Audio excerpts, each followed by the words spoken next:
Oke teman-teman, Assalamualaikum warahmatullahi wabarakatuh. Kembali lagi dengan mata kuliah Kalkulus Dasar. Minggu kemarin kita telah membahas tentang jenis-jenis fungsi ya, macam-macam fungsinya. Dari awal sampai terakhir adalah fungsi naik dan fungsi turun itu ya. Kemudian kita yang paling akhir adalah fungsi inverse. Dikatakan inverse berarti dia kebalikannya ya. Jadi kalau teman-teman ingat pertemuan awal tentang fungsi, fungsi adalah merupakan apa? Ya, relasi yang khusus ya, di mana khususnya itu adalah setiap anggota himpunan A dipasangkan tepat satu pada anggota himpunan B. Jadi fungsi itu syaratnya yaitu domainnya itu harus habis dan domainnya itu dipasangkan tepat satu ke anggota himpunan B. Seperti itu ya teman-teman ya. Sekarang fungsi yang seperti apa yang akan mempunyai inverse kita akan bahas teman-teman ya. Teman-teman perlu ingat macamnya fungsi itu ada. Kalau dia sudah dikatakan fungsi, maka nanti dia dibagi menjadi tiga, teman-teman. Nanti ada yang dikatakan fungsi onto atau fungsi surjektif, ada fungsi satu-satu atau injektif, ada fungsi bijektif. Nah, dikatakan fungsi onto atau surjektif itu yaitu ketika setiap anggota B mempunyai pasangan di anggota A. Nah, kata-kata apabila setiap anggota B mempunyai pasangan di anggota A, berarti anggota B-nya itu harus habis atau tidak? Oke, benar. Harus habis. Kenapa harus habis? Karena kan ini ada kata-kata setiap. Jadi anggota B-nya juga harus habis. Karena tidak ada kata-kata tepat satu, berarti misalnya anggota B-nya ini bercabang, tidak masalah. Yang penting adalah dia dihubungkan pada himpunan A. Beda ya, itu kalau sudah memenuhi fungsi, kalau nanti dikatakan sudah memenuhi fungsi, maka nanti bisa dikatakan fungsi itu fungsi injektif K, fungsi surjektif K, atau fungsi bijektif K. Dikatakan surjektif itu ketika setiap anggotanya B ini mempunyai pasangan di A. Jadi B-nya harus habis, teman-teman ya. Ketika B-nya nggak habis, nggak boleh. B-nya bercabang boleh, Bu, boleh. Karena dia himpunan anggota B, bukan himpunan A loh ya. Itu adalah fungsi surjektif. Kemudian fungsi injektif satu-satu. Apa fungsi injektif itu? Yaitu ketika anggota B mempunyai tepat satu saja pada anggota A. Jadi anggota B itu nanti mempunyai pasangan tepat satu di anggota A. Kata-kata tepat satu. Artinya dia itu tidak boleh bercabang. Di sini nggak ada kata-kata setiap, teman-teman ya. Artinya tidak harus habis. Jadi anggota B ini nggak harus habis, tapi anggota B ini harus tidak boleh bercabang. Loh Bu, B-nya kok nggak habis? Nggak apa-apa, karena kan di B bukan di A. Itu ya. Jadi kalau dia sudah fungsi, kita bisa mengidentifikasi apakah dia nanti masuk di injektifnya atau surjektifnya. Itu kita lihat di kodomennya, di himpunan B-nya. Kalau himpunan B-nya tidak bercabang dalam satu-satu, walaupun dia tidak habis, berarti dia masuk ke injektif. Kalau himpunan B-nya habis, walaupun dia bercabang, dia masuknya surjektif. Jadi kalau surjektif itu harus habis ininya. Kalau bijektif, nah bijektif ini adalah gabungannya surjektif sama injektif, yaitu adalah fungsi yang merupakan setiap anggota himpunan B mempunyai pasangan tepat satu di anggota himpunan A. Nah, berarti intinya kalau bijektif itu himpunan B-nya itu harus habis dan himpunan B-nya tidak boleh bercabang. Biasanya fungsi bijektif ini bisa kalian fungsi korespondensi satu-satu ya. Oke, kemudian kita lanjutkan ya, kita contohkan. Saya berikan contoh masuk ke fungsi injektif K, bijektif K, atau surjektif K. Oke.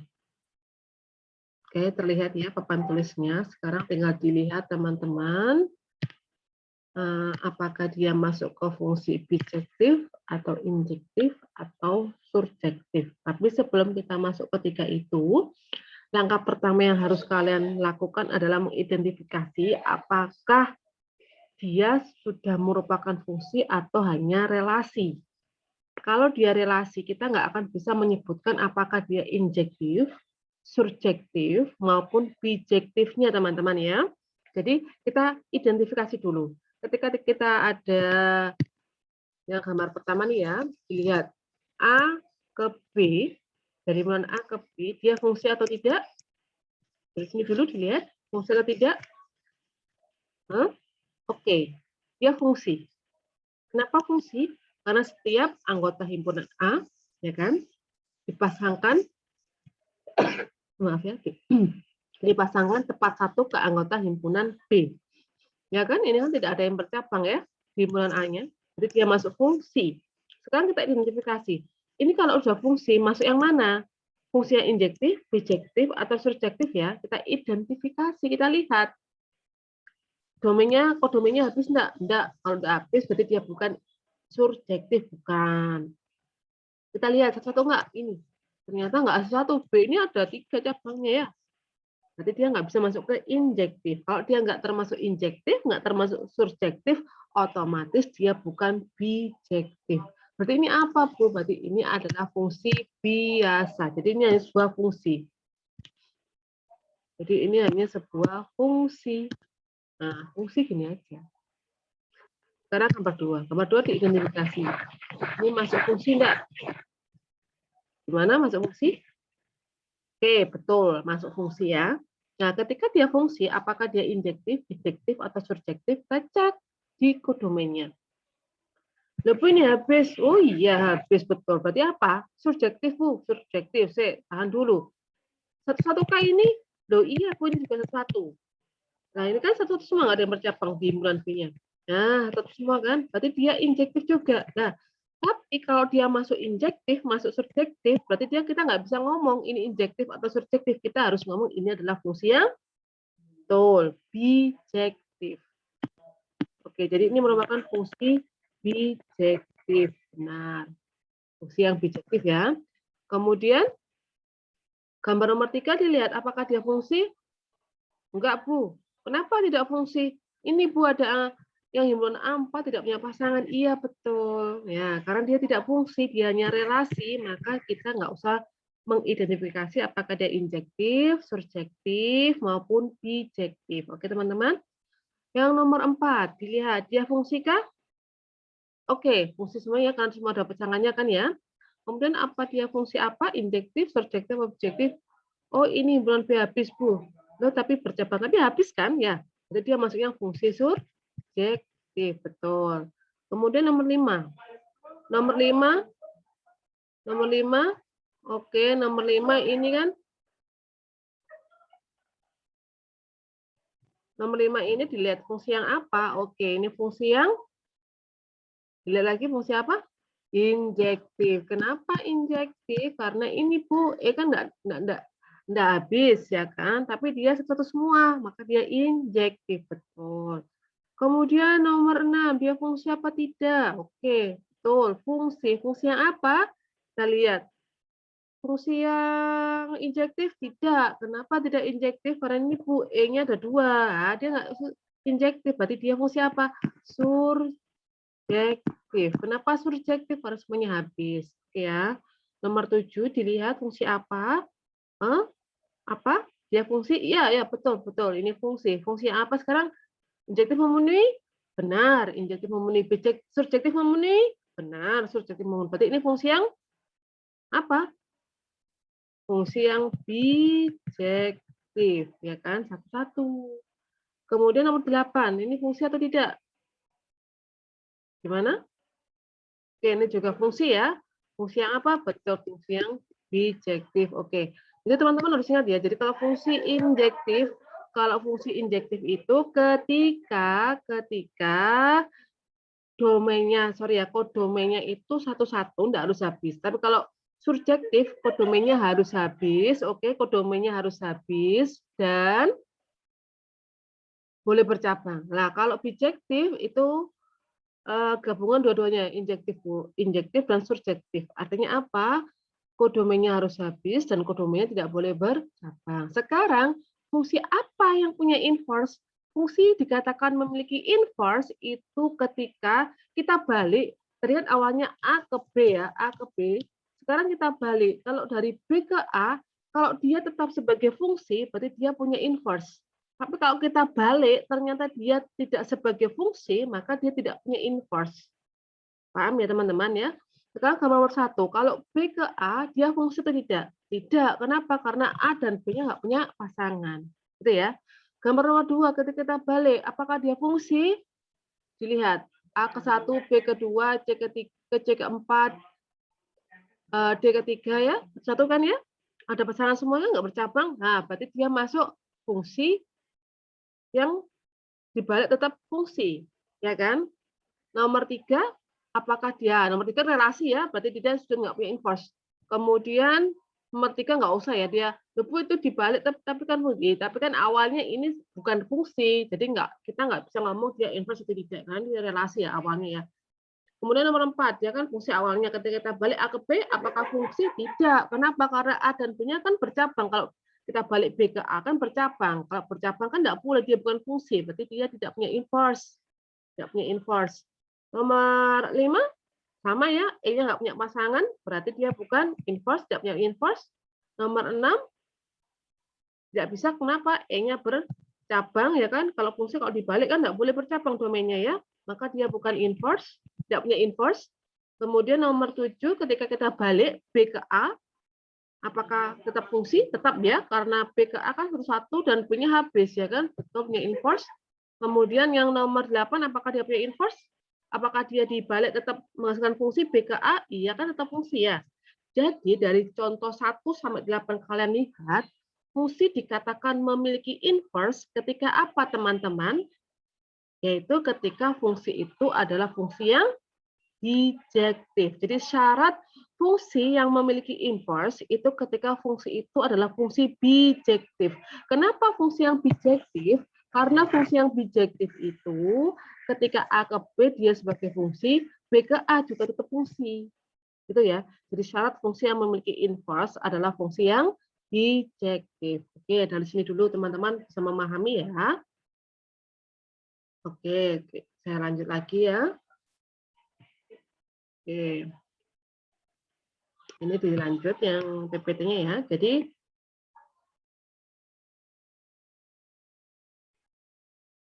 ini selanjutnya dikatakan, jadi fungsi jika fungsi A memetakan himpunan A ke B, ada suatu fungsi G, tadi kan dibalik ya, yang memetakan B ke A, maka fungsi F dan G masing-masing adalah fungsi yang bijektif.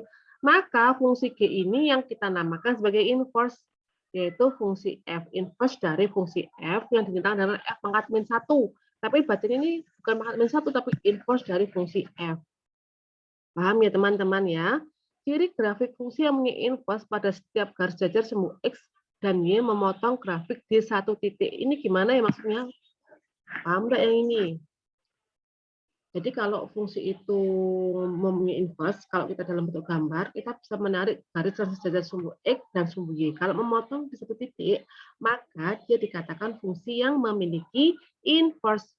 Oke, saya contohkan ya. Oke, sebentar, kita share screen lagi papan tulisnya.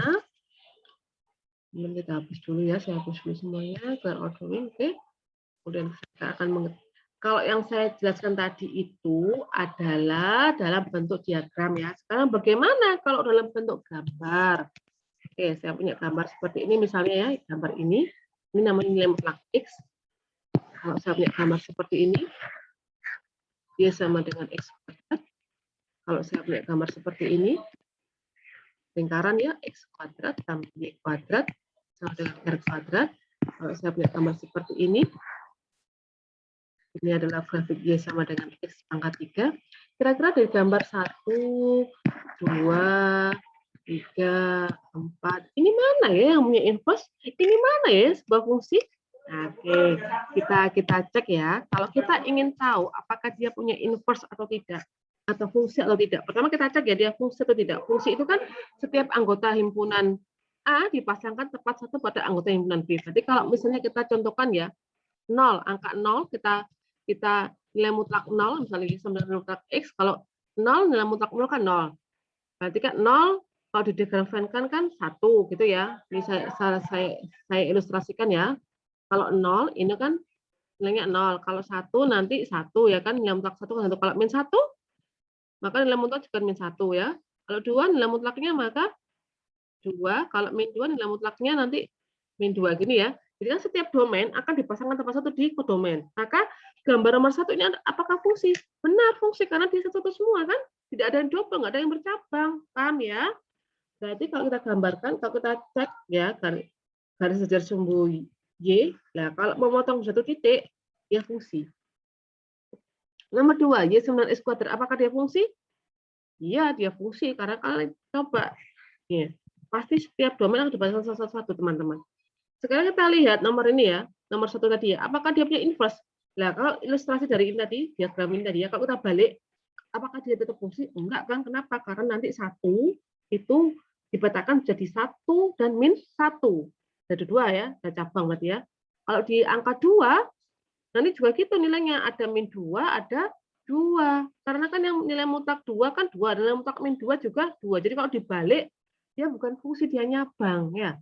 Jadi kalau ditarik sejajar sumbu X ya, memotong di satu titik, dia punya inverse. Tapi kalau memotong di 2 titik, dari 2 titik kan ini, berarti dia tidak punya inverse. Tapi dia fungsi awalnya, tapi dia tidak punya inverse. Berarti dia bukan fungsi yang bijektif. Paham ya? Nomor 2 juga gitu dilihat. Kita lihat dia kan inverse. Apa dia fungsi? Apakah dia punya inverse? Kita tarik sejajar sumbu X. Nah, memotong di 2 titik kan? Nah, berarti dia juga tidak punya inverse. Sekarang lingkaran. Lingkaran kita lihat. Lingkaran ini kan berarti kan kalau kita tarik sejajar sumbu Y, nah, ini memotong di berapa titik? 2 titik. Ya. Jadi misalnya kita ambil angka, katakan ini 2, nanti ini punya peta 2, bisa di sini, bisa positif, bisa negatif. Ada 2 kan petanya, berarti dia bukan fungsi. Nah, kalau bukan fungsi apa? Berarti ini nomor 3, relasi. Gitu. Sekarang nomor 4. Kita cek apakah dia fungsi ya. Kita cek. Kalau ngeceknya itu kita tarik garis sembarang, teman-teman ya. Sembarang di mana tarik garisnya tetap memotong titik. Kalau ini, saya taruh sini memotong satu titik. Taruh sini memotong satu titik. Ke sini juga satu titik. Lah, di setiap kita tarik garis yang sejajar sumbu Y, memotong satu titik, berarti dia adalah sebuah fungsi, betul. Kalau kita tarik sejajar sumbu X juga memotong di satu titik, berarti dia punya inverse. Sembarang ya, di mana? Sini boleh ya, cuma satu titik kan? Di sini, nah ini kan satu titik juga. Di sini, nah ketemu satu titik dua, enggak memotong dua titik, tidak memotong di 2 titik kan? Berarti dia adalah gambar yang memiliki inverse dan dia juga sebuah fungsi. Berarti Y sama dengan X pangkat 3, dia ini fungsi dan dia punya inverse. Itu teman-teman ya. Jadi kalau ingin tahu apakah suatu gambar itu adalah fungsi atau tidak, kalau dia fungsi, kita tarik garis sejajar sumbu Y dimanapun berada, dia akan memotong di satu titik. Kalau dia adalah punya inverse, kita tarik garis sejajar sumbu X, kalau memotong satu titik dia punya inverse. Tapi kalau memotong di 2 titik, seperti yang gambar 1, 2, ini kan memotong 2 titik ya, dia tidak punya inverse, tapi dia awalnya fungsi karena dia awalnya kan setiap domain dipasangkan tepat satu di kodomainnya. Itu teman-teman ya, paham ya? Oke, dari sini dulu dipahami dulu yang dikatakan fungsi. Kemudian kalau udah dia fungsi, maka dia fungsi injektif, bijektif, surjektif. Dan fungsi yang dikatakan punya inverse adalah fungsi yang bijektif. Berarti otomatis yang nomor 4 itu adalah fungsi yang bijektif. Gitu ya. Kalau nomor 1 dan 2 itu yang surjektif. Tidak injektif, dia surjektif. Kalau surjektif dia nggak punya inverse. Gitu teman-teman ya. Oke. Kemudian, nah, kita lanjutkan ya PPT-nya ini. Sekarang, apa namanya? Kita tentukan inverse rumus inverse-nya. Ketika rumus inverse fx sama dengan 5x min 7. Tentukan rumus inverse dari fx sama dengan 5x min 7. Tentukan inverse dari y sama dengan akar 2x min 3. Jadi teman-teman ya, sekarang kita lihat. Kalau inverse kan saya ilustrasikan seperti ini. Saya kalau mempunyai Ya.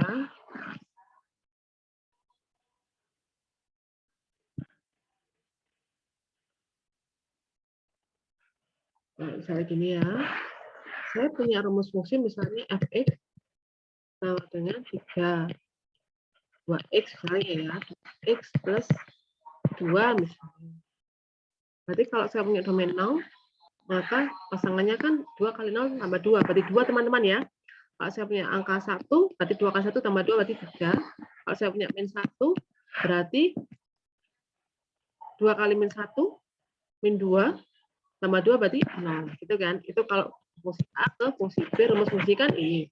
Sekarang kalau kita balik B ke A. Jadi kan gini, bahwa B ke A balikan 0, 2, 3, min 1, 0, 1. Lah, 0 kan tadi 0 ke 1, 2 ke 0, 3 ke 1. Ini kan gini. Nah, ini rumus fungsinya bunyinya apa ya? Nah, ini yang akan kita cari. Nah, kalau kita cari kan 0 jadi min 1, 2 jadi 0. Awalnya kan 2x plus 2, teman-teman ya. Berarti kan kita lihat awalnya ini. Berarti kan Y sama dengan 2x plus 2. Kalau kita mau mengubah bentuknya, mencari inverse-nya, berarti nanti salah satu ini kedua ruas intinya ini kan Y sama dengan. Kalau inverse berarti kalian harus membentuk ke bentuk X sama dengan. Bukan Y sama dengan ya teman-teman. Jadi X sama dengan. Kalau harus X sama dengan berarti kan duanya harus dihilangkan. Berarti kedua harus dikurangi 2. Berarti kan Y min 2 sama dengan 2X. Nah, X harus sendirian. Berarti Y sama dengan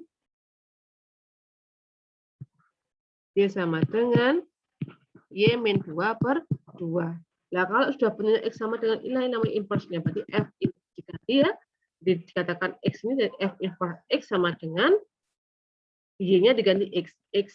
X min 2 per 2. Ini caranya teman-teman. Jadi kalau misalnya kita cek ya, kalau 0 kurangi 2, min 2. Min 2 bagi 2, min 1. Cocok kan? Kalau kita masukkan domainnya 2 kurangi 2, 0 bagi 2, 0. 3 pun juga gitu. Loh, kalau 3 nggak cocok ya. 3 dikurangi 2, 1. 1 bagi 2. Oh, sorry teman-teman, itu yang satunya 4 ya. 4 ya, sorry. Sorry, ini 4 maksudnya. Ini 1. Jadi kalau kita masukkan kan kalau 4 bagi 2, 4 kurangi 2, 2 bagi 2 kan 1 ya. Seperti itu ya.